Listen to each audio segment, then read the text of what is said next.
बिस्मिल्लाहिर्रहमानिर्रहीम। अस्सलाम वालेकुम। Welcome to math educators official. आज का हमारा टॉपिक है decimal fraction as rational and irrational number. ठीक है। अच्छा, इसमें हम फर्स्ट टॉपिक पढ़ते हैं। फर्स्ट प्रॉपर्टी है terminating decimal fraction. The decimal fraction in which the decimal part contains only a finite numbers.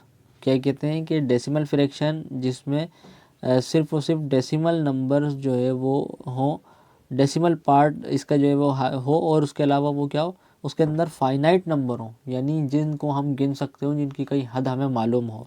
इसी तरह has all the rational numbers, has all the terminating decimal fraction represent rational numbers. और इसी तरह जितनी भी terminating decimal fraction है वो rational number को ही रिप्रेजेंट करती है।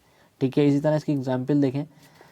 एग्जाम्पल है इसकी, जैसे कि वो कहते हैं कि 25.01 ये आपके पास किसके बराबर होता है, इसके बराबर। इसी तरह ये नंबर इसके बराबर है। आप इस तरह भी लिख सकते हैं कि इसकी फ्रैक्शन लिख लें, देन इसके बराबर करते हैं। लेकिन आपको पता है ना इस डेसिमल नंबर की हद क्या है, 0-1। डेसिमल के बाद, पॉइंट के बाद नंबर कहीं एंड हो रहा है। इसी तरह ये भी है 0.2458।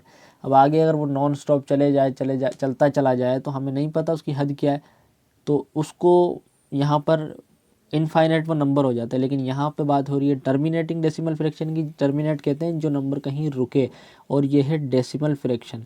तो ये आपके पास फाइनाइट नंबरों की डेसिमल फ्रैक्शन है। इस तरीके की भी हमारे पास फ्रैक्शन होती हैं जिसमें हम इनफाइनाइट नंबर हमें मिलते हैं। तो ये है हमारे पास टर्मिनेटिंग डेसिमल फ्रैक्शन।